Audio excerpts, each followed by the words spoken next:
사무엘상 14장 6절 말씀 우리가 읽었죠. 어떤 상황이라고 생각하세요? 전쟁 중이에요. 전쟁 중. 머릿속에 한번 그림을 그려보세요. 삼국지나 아니면 어떤 전쟁을 했던 영화의 한 장면, 좋아하셨던 영화 좋아요. 300이라든가 장면 한번 떠올려 보세요. 전쟁 중입니다. 적과 대치하고 있는 상황이에요. 근데 그 중에 한 사람이 적진으로 그냥 가자고 옆 사람한테 얘기를 하고 있어요. 적진으로 들어가서 우리가 적들을 무찌르자 그러는 거예요. 그런 장면을 상상하면서 오늘 말씀을 생각하면 좋을 것 같아요. 그렇게 말하는 사람은 요나단이라는 사람입니다. 요나단 아시죠? 뭘로 아세요? 요나단 어떤 사람이에요? 네? 현혜정 집사님 뭐요?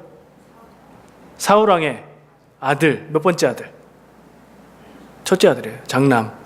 왕의 첫째 아들 장남이면 뭐죠? 자동으로 왕. 세자예요. 세자. 왕이 될 사람. 그렇죠? 앞으로 큰일이 없으면 왕이 될 가능성이 가장 높은 사람. 요나단. 공형자매는 누구라고 했어요? 요나단이? 다윗의 친구. 네, 친구 맞아요. 다윗과 요나단이라는 찬양팀이 있었죠. 예, 성경에서 뭐라고 해야 될까요? 둘도 찾아볼 수 없는 아주 뜨거운 깊은 우정을 가졌던 눈물겨운 감격스러운 자기가 왕이 되는 자리를 포기하면서도 친구 사랑하기를 포기하지 않았던 그런 요나단의 우정을 넘어선 깊은 사랑 그런 것을 보여줬던 사람입니다. 다윗과 요나단은 이름이 붙어 있어서 잘 어울리는 것 같지만 사실은 전혀 어울리지 않는 사람들입니다. 신분상의 차이가요. 하늘과 땅이라고 할까요? 왜냐하면 요나단은 아까 얘기한 대로 장차 왕이 될 사람. 이스라엘에서는 아버지 사울 왕 다음인 사람. 2인자인 거죠. 2인자. 그 한 나라의 2인자. 앞으로 그 1인자가 떠나가시면 1인자가 될 사람. 최고의 최상위 계층이라고 볼 수 있겠죠. 물론 왕정이 이 왕권이 확립돼서 왕이 굉장히 강한 그런 나라는 아니에요. 왕이 처음 세워져서 왕권이 어떻게 될지 불안하기도 하고 불안 요소가 있는 그런 나라의 왕이긴 하지만 어쨌든 최상위라고 할 수 있는 사람이에요.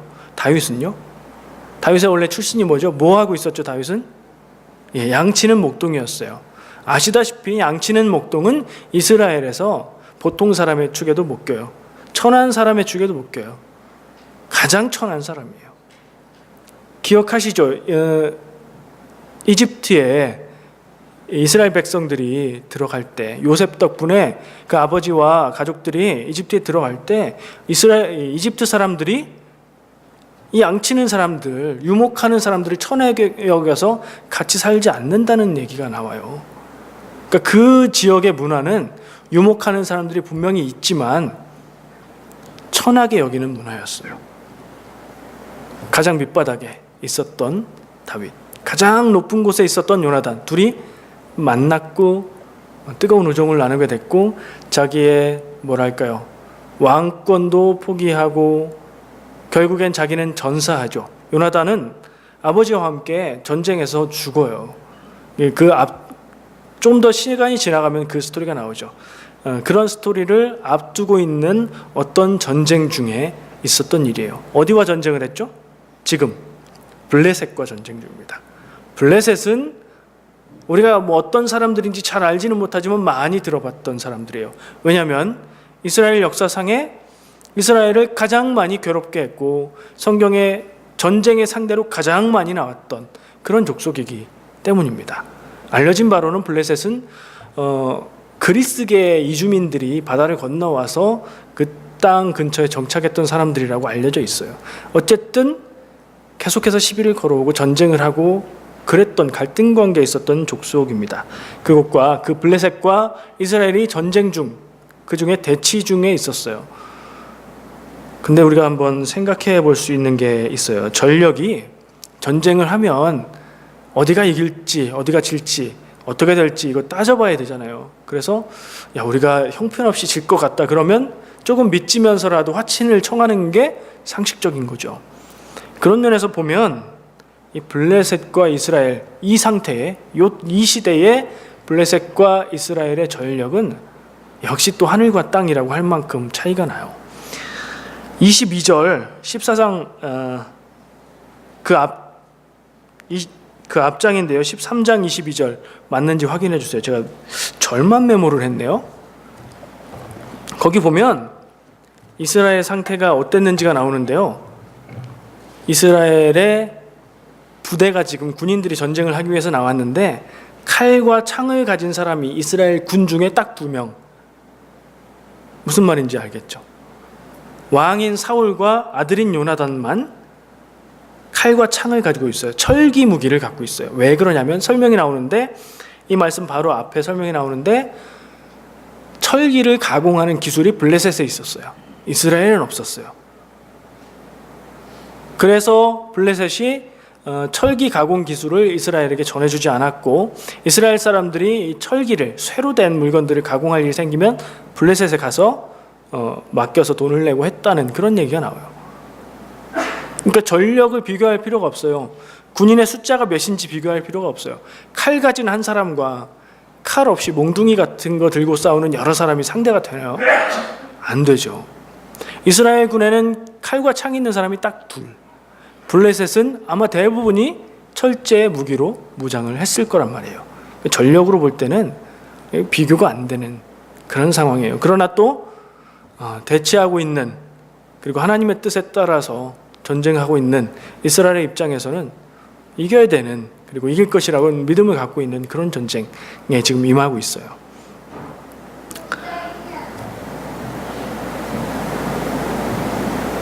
요나단이 아까 옆 사람에게 얘기했다고 제가 그렇게 말을 했지만 옆 사람이 아닌 요나단의 무기를 드는 시종에게 얘기를 한 겁니다. 그러니까 자기를 늘 졸졸졸 따라다니면서 요나단의 무기를 들어주는 가장 믿을 만한 시종과 함께 다니는데 그 사람한테 얘기하는 거예요. 우리 저쪽 블레셋진으로 건너가서 그들을 물리치자. 우리가 가서 어떻게 해보자는 얘기예요. 말이 안 돼요. 지금 양 나라의 군사가 전쟁을 하기 위해서 대치하고 있는데 2명이 건너가서 그 사람들을 치겠다고 지금 하는 거예요. 요나단은 지금 제정신이 아닌 말을 하고 있어요. 상식적으로 보면. 근데 이 시종은 제정신이 아닌 말을 하는 요나단을 말리는 게 아니라 하나님의 뜻이면 우리가 그렇게 할 거라고 부추겨서 가게 됩니다. 아무도 모르게.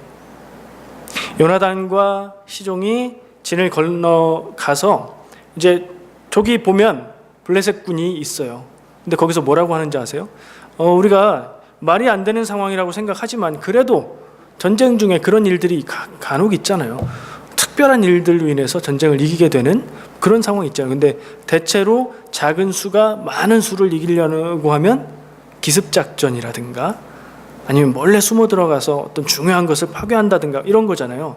요나단이 뭐라고 하냐면 우리가 가서 저들에게 보였을 때 무슨 말인지 아세요? 우리 2명이 블레셋 군한테 앞에 짠 나타났을 때 블레셋 군이 오라고 하면 우리가 가고 거기 있어 그러면 우리가 여기 있자. 이것을 징조로 여기자. 이렇게 얘기해요. 이해가 되세요? 둘이 같이 가면서 가자고 꼬드긴 사람이 우리가 가서 저쪽 상대편 군에게 모습을 드러내 보였을 때 상대편 군인들이 우리를 향해서 너네 거기 있어. 우리가 간다. 그러면 그냥 가만히 있고 너네 올라와봐. 높은 곳이었거든요. 거의 절벽 같은 높은 곳이었어요. 너네 올라와봐. 그러면은 올라가서 싸우자는 거예요. 그게 하나님의 징조로 여기자고 얘기하는 거예요. 점점 더 심해지고 있어요. 상태가. 그걸 따라간 이 시종도 보통 상태는 아닌 것 같아요. 사람이 건강한 정신을 가지고 살아야 상식적으로 살아야 되는데 이때는 뭐 그런 기준이 통하는 건 아닌 것 같아요. 특별한 때예요. 요나단이 블레셋 군 앞에 모습을 드러냅니다. 물론 뭐 가까운 거리는 않았겠죠. 보이는 정도였겠어요. 그러니까 블레셋 군이 올라와 봐라. 보여줄 게 있다. 이렇게 얘기를 해요. 아까 뭐라고 했어요? 그걸 징조로 여기고 그렇게 하자 그랬죠. 올라갑니다. 그냥 올라가는 길이 아니라 손과 발로, 네 발로 기어서 올라갔다고 성경에 기록이 돼 있어요. 그러니까 절벽 같은 데를 암벽 등반하듯이 타고 올라간 거예요. 둘이서. 힘들죠, 그렇게 가면. 근데 블레셋 군이 봤으니까 올라오는 것도 볼 거 아니에요. 올라오기만 해봐라, 뭐 이게 맞는 상황이죠. 올라가서 살아남기가 어려운 게 상식적인데 성경 말씀은 그렇게 얘기하지 않고 올라가서 블레셋 군의 적들을 죽였대요. 2명이. 요나단이 20여 명을 막 죽였대요, 올라가서. 그리고 뒤에 따르는 시종들이 그 사람들을 이렇게 해결하고 2명이서 20명을 죽이는 일이 벌어진 거예요. 이것도 참 놀라운 일이죠. 결론을 보면 이 전투에서 승리를 해요. 그냥 이겨요. 이상해요. 이해가 잘 안 돼요. 상식적으로, 상황으로 볼 때는. 근데 다시 한번 생각해 보게 돼요. 오늘 본문 말씀을 다시 한번 볼까요? 요나단이 뭐라고 얘기하고 있는지 한번 꼼꼼히 보죠. 요나단이 자기의 무기를 든 소년에게 이르되 우리가 이 할례받지 않은 자들에게로 건너가자. 할례받지 않은 자들 누구예요? 블레셋 사람들. 그러니까 할례받은 사람들은 누구죠? 이스라엘 사람들. 하나님의 백성의 표시로 할례받은 사람들인 우리 아닌 이방인, 저 적들에게로 우리가 가자, 건너가자. 여호와께서 우리를 위해서 일하실까 하노라. 우리가 가면 하나님이 우리를 위해서 일하실 것이다. 여호와의 구원은 사람이 많고 적음에 달리지 아니하였느니라. 이런 신념과 믿음을 가지고 이런 생각을 한 거예요, 요나단이.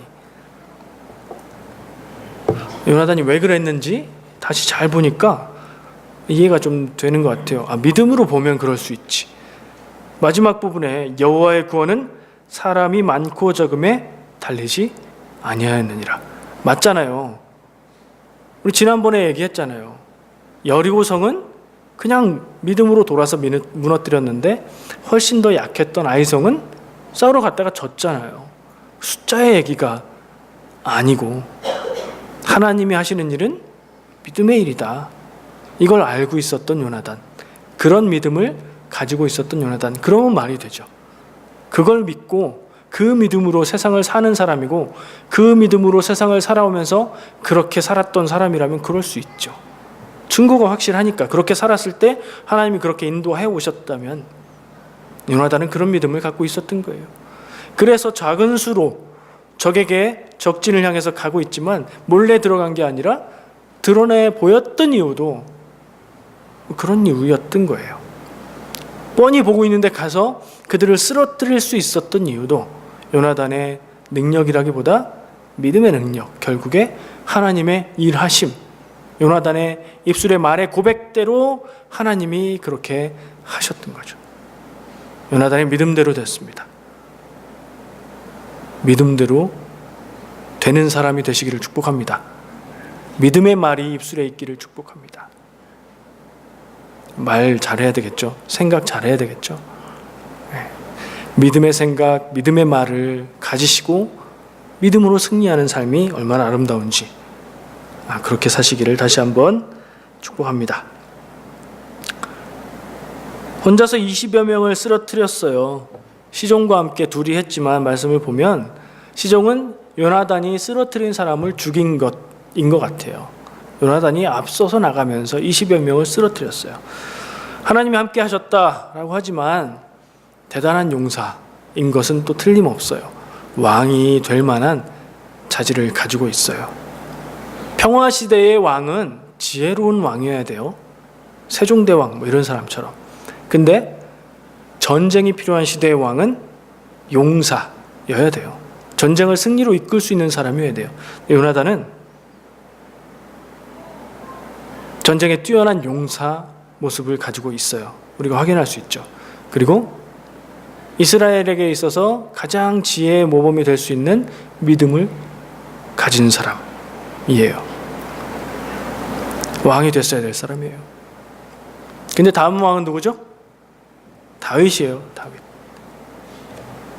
2명의 왕제, 한 명은 현재 왕의 아들로서 왕이 될 사람인데 왕이 될 만한 자질을 가지고 있는 게 분명해 보여요. 근데 한 명은 하나님이 새롭게 선택해서 세우시는 사람, 천한 출신이고 어떤 뛰어난 점들이 나타나지 않은 어린 소년이었을 때 하나님은 다윗을 선택해서 왕으로 삼으셨어요. 요나단 아깝고 불행하다는 생각도 들어요.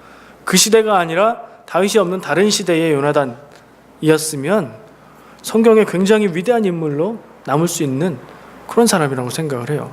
근데 우리는 요나단 그러면 그저 다윗의 스토리에 묻어가는 그런 조연 정도로 생각을 합니다.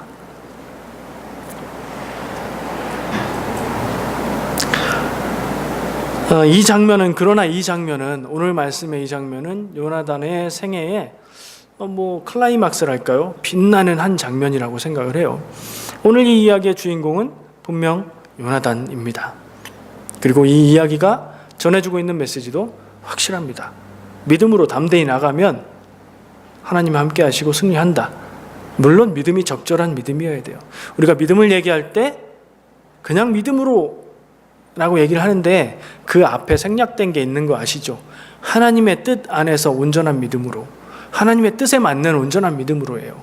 그러면 그 내용이 아무리 사람이 이해 못할 그런 내용일지라도 하나님이 하실 거고, 근데 사람이 보기에 그럴듯할지라도 하나님의 뜻 안에 있는 믿음이 아니라면 그건 그냥 혼자만의 신념이라든가 고집으로 끝나겠죠. 그런 믿음을 가지고 살아나가면 승리한다. 이 아주 명확하고 간단한 메시지를 전해주고 있습니다. 단순합니다. 근데 한 가지 더 살펴보고 싶은 마음이 생겼습니다. 요나단의 시대의 앞뒤를 한번 보고 싶었어요. 성경에서 앞뒤를 살펴보는 건 굉장히 중요합니다. 성경이 나름대로 구조와 이 스토리의 흐름을 가지고 기록이 되어 있거든요. 요나단이 있을 이 시대는 사울이 통치하던 왕조 시대죠. 통일왕국 시대예요. 이스라엘의 모든 지파들이 한 왕을 왕으로 섬기고 그렇게 다스려지던 시대예요. 그 이전은 언제죠? 사울이 왕 되기 전에 누가 다스렸어요? 사사시대인데 마지막 사사라고 일컬어지는 누구요? 사무엘. 사무엘이 지금도 살아있잖아요. 사무엘의 다스림 안에서 다스려졌던 때가 있어요. 사사시대와 구별하는 이유가 좀 있습니다. 약간 구별이 돼요. 그리고 이전엔 사사시대예요.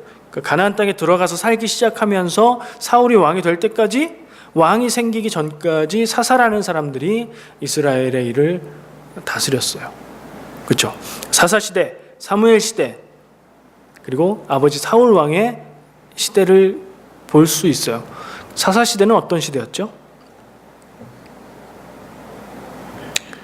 소견에 오른 대로 행하던 시대, 자기들 생각에 맞다고 생각하는 그대로 했던 시대라고 기록이 되어 있습니다. 사사기 21장 25절에 보면 소견에 오른 대로 행했다. 사사가 다스렸다면서요?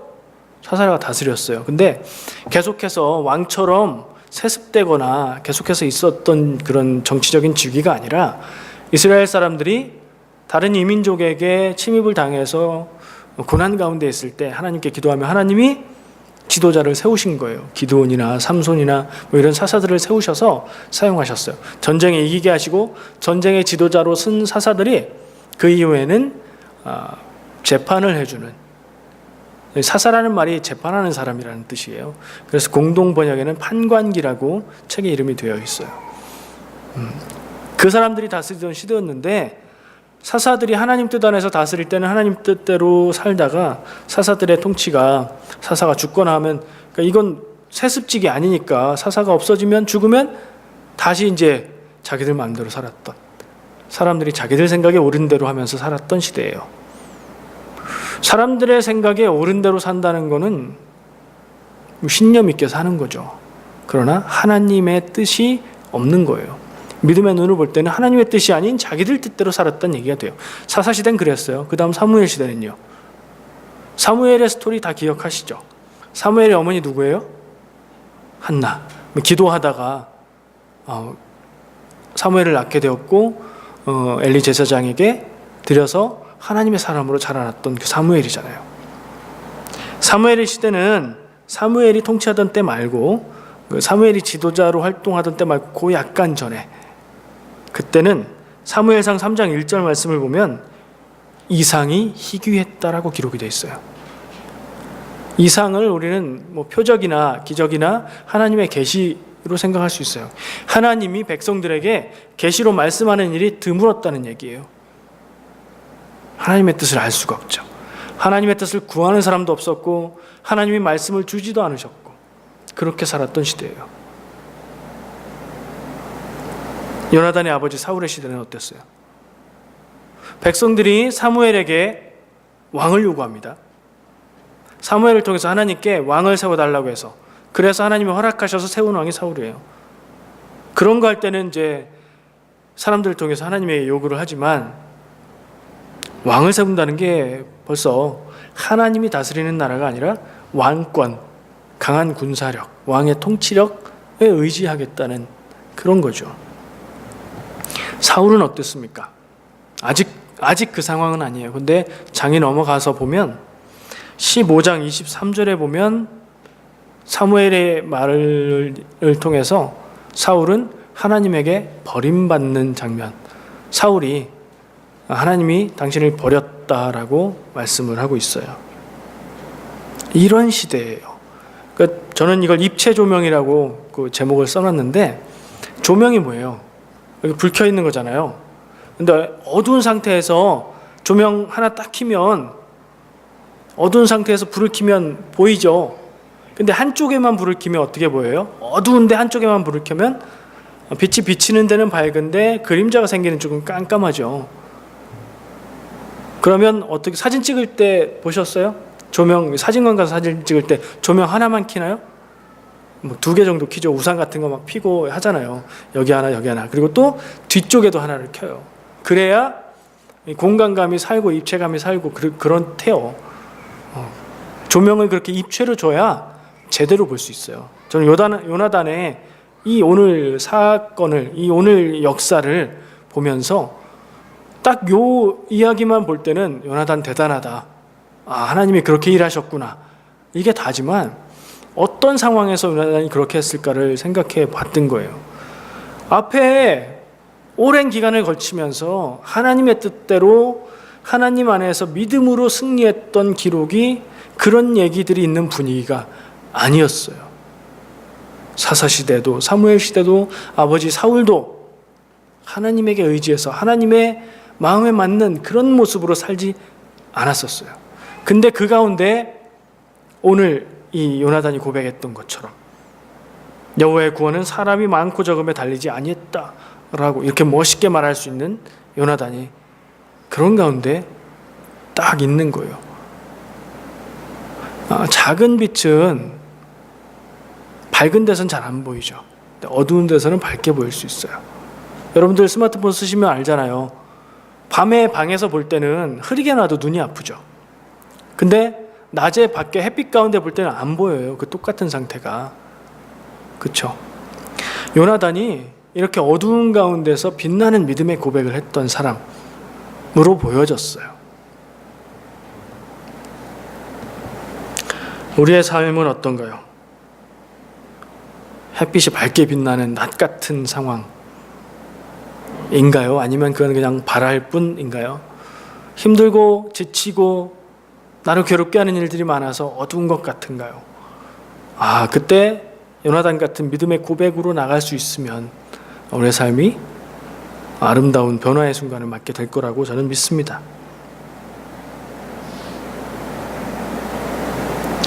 옛날에 제가 기억하는 어떤 한국의 대통령이 있었어요. 한국에 이상하죠. 한국에 제일 많은 성씨가 김씨, 이씨잖아요. 근데 대통령 하신 분들 중에는 없죠. 다른 상대적으로 적은 성씨들이 많이 하셨는데 그 중에 2명이 있어요. 같은 성씨가. 노 대통령이 2명이었죠. 그 중에 한 분 이런 얘기했어요. 위대한 보통 사람 얘기를 했어요. 전 어렸을 때지만 신선하게 들렸어요. 그 표현이. 서민들, 보통 사람들을 중요하게 생각한다는 그런 얘기로 들렸거든요. 제가 지난주에 말씀 전한 얘기 기억하세요? 뭐가 생각나세요? 사람 생각나세요? 지난주에 아자로 시작하고 간자로 끝나는 두 글자 이름을 가진 사람, 아간이 죄를 짐으로 인해서 이스라엘이 아이성을 함락시키지 못했잖아요. 그렇죠? 그 이야기를 생각하면서 제가 하나 생각했던 게 있어요. 위대하게 아주 놀라운 일을 하면서 사는 삶이 대단해 보이고 멋있죠. 근데 평범하게 살고 별일 없이 사는 삶은 어떨까?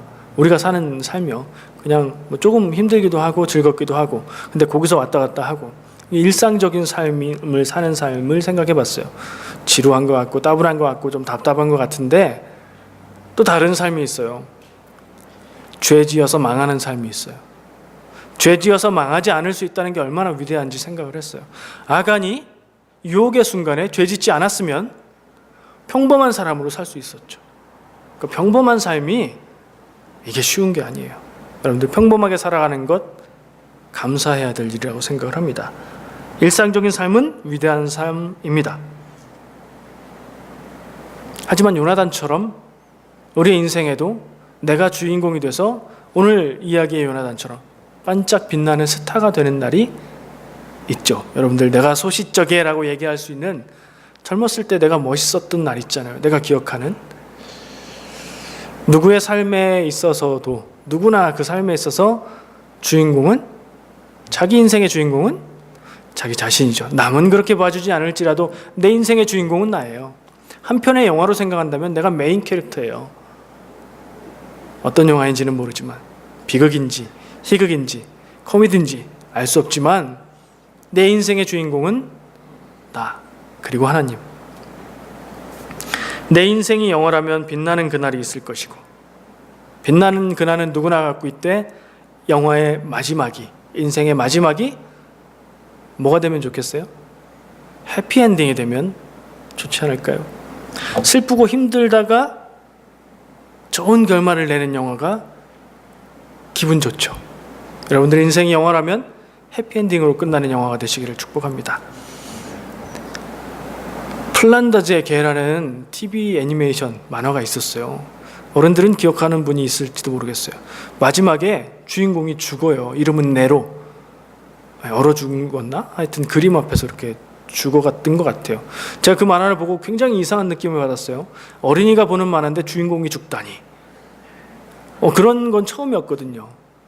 근데 인생에 달지만은 않은 맛을 알게 해준 뭐 그런 만화였달까요? 뭐 그랬어요.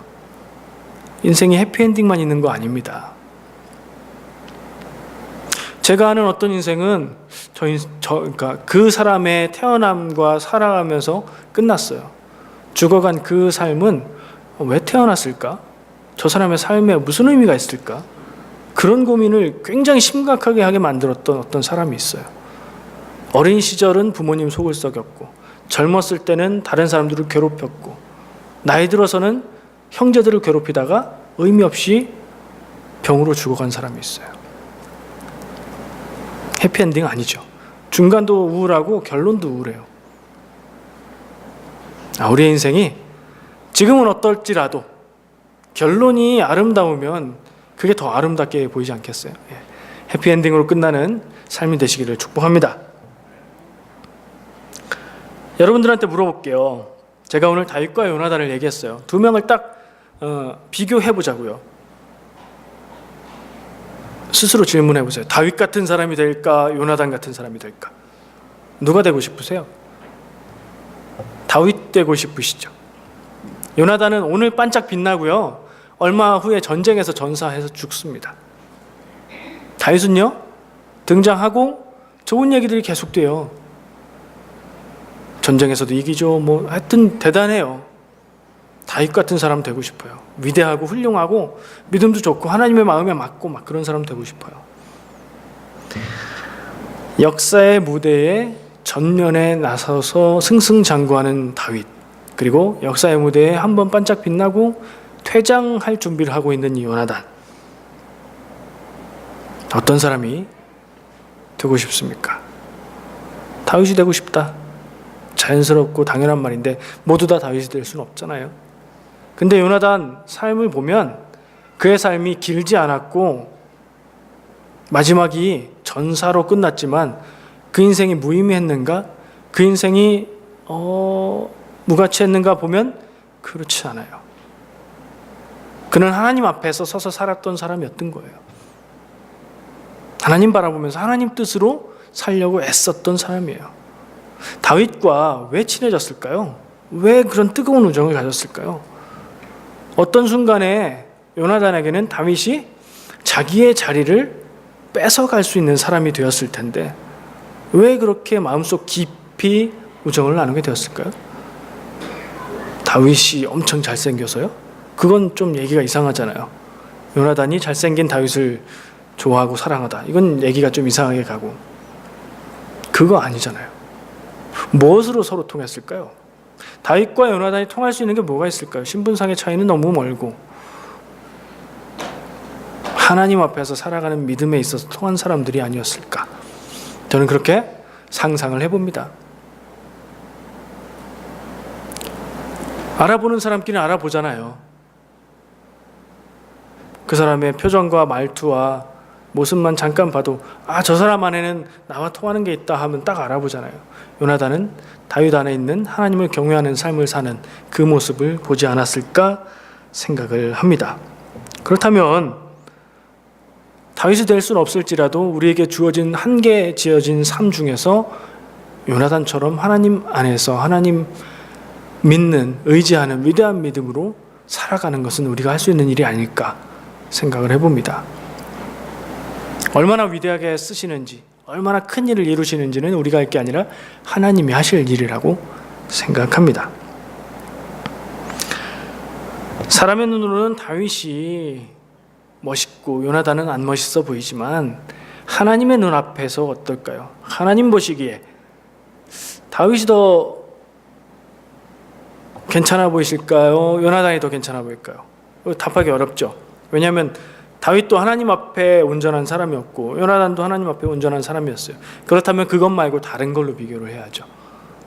다윗은 하나님 앞에서뿐 아니라 사람들에게도 알려지고 유명하고 위대하게 여겨지는 사람. 요나단은 사람들에게 받았던 그 영광이 조금 부족한 사람이죠.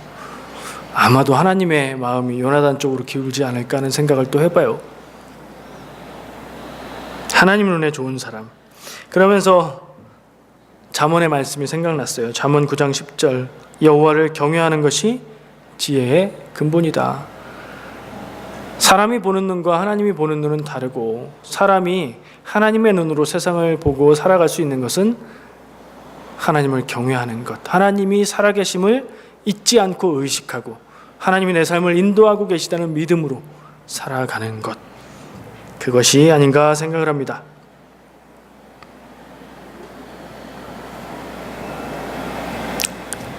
한 번 사는 인생입니다. 그죠? 길든 짧든 어떤 모습으로 살든 한 번 살아요. 그 이후는, 그리고 그게 어떻게 되는지는 우리는 믿음으로 믿고 있지만 알지는 못해요. 우리가 아는 것은 생명이 주어진 날까지 이 세상에서 한 번 산다는 것이에요. 가치 있게 멋있게 살고 싶어요. 그렇다면 어떤 기준으로 무엇을 바라보면서 사는 것이 그 길일까? 이거는 우리가 깊이 고민해야 될 일입니다. 요나단은 믿음으로 살았고 그 믿음을 말로 표현해서 성경에 이렇게 멋있게 남아있어요. 우리의 삶의 말, 내 인생이 한마디로 남길 수 있는 어떤 말이 있다면 뭘까요? 뭐니 뭐니 해도 돈이 최고야, 뭐 이런 말? 아니면 뭔가 인생이 한 문장으로 표현될 수 있다면 무엇을 남기고 싶습니까? 여러분들의 입술에, 여러분들의 늘상 하는 말에 어떤 말이 있습니까? 입버릇처럼 하는 말이 무슨 말입니까? 그 말처럼 여러분들의 인생이 될 건데요. 세상의 상식과 법칙을 얘기하는 말이 내 입술에 있다면 바꿔도 좋을 것 같아요. 믿음으로 사는 삶을 내가 말하고 자녀들에게 말하고 그리고 그렇게 나도 믿고 그렇게 살아간다면 제가 아이들에게 늘 하는 말이 있어요. 좋은 사람, 나쁜 사람 정해져 있는 거 아니다. 정해져 있다는 생각을 할 때가 있어요. 어떤 사람 보면 그 사람은 좋은 사람이야 이렇게 평가하죠. 어떤 사람한테 그 사람 말도 하지 마 뭐 이렇게 평가하기도 해요. 근데 좋은 사람, 나쁜 사람 정해져 있는 거 없어요. 어려서부터 살아가면서 자라가면서 좋은 행동, 좋은 생각, 좋은 결정 많이 하면 점점 더 그게 쌓여서 좋게 살아가는 사람이 되는 거고, 좋은 쪽에도 있었다가 안 좋은 쪽에도 있었다가 나쁜 짓도 했다가 좋은 일도 했다가 이러다가 나쁜 쪽의 일들을 많이 하고 나쁜 생각 많이 하고 그게 쌓이면 나쁜 사람의 삶을 사는 거죠. 무슨 뜻으로 이 얘기를 하냐면 지금 상태가 중요한 게 아니라 앞으로 어떻게 될지가 중요하다. 그리고 그것은 네가 선택할 수 있다. 좋은 사람이 되는 것 할 수 있고 바꿀 수 있는 거다라는 얘기예요. 그리고 지금 네가 하고 있는 말, 네가 하고 있는 생각, 네가 하고 있는 행동이 앞으로의 너를 만든다. 그런 생각으로 아이들에게 얘기를 해요. 지금까지의 인생은 지나갔어요. 지금부터 우리가 무엇이 되고 어떻게 되느냐는 나의 말과 생각과 행동에 달려 있습니다. 요나단 같이 믿음으로 승리하는 사람이 될 것이냐, 아니면 그 외에 다른 어떤 믿음으로 승리하지 못했던 사람들이 될 것이냐는 지금 우리의 생각과 말과 행동에 달려 있어요. 믿음의 사람, 안 믿음의 사람 정해져 있는 거 없습니다. 정해져 있는 특별한 사람만 믿음으로 사는 거 아닙니다. 아브라함도 조금씩 믿음이 성장해서 성숙해서 완성되어 간 것이지 원래 믿음의 사람은 아니었잖아요. 우리 인생에서 다른 성공은 다 다른 사람에게 양보하더라도 믿음의 사람 되는 것, 이건 양보하지 않는 욕심이 우리에게 있었으면 좋겠습니다. 우리가 갈 수 있는 데까지 믿음으로 승리하는 삶을 사시기를 축복합니다. 기도하겠습니다.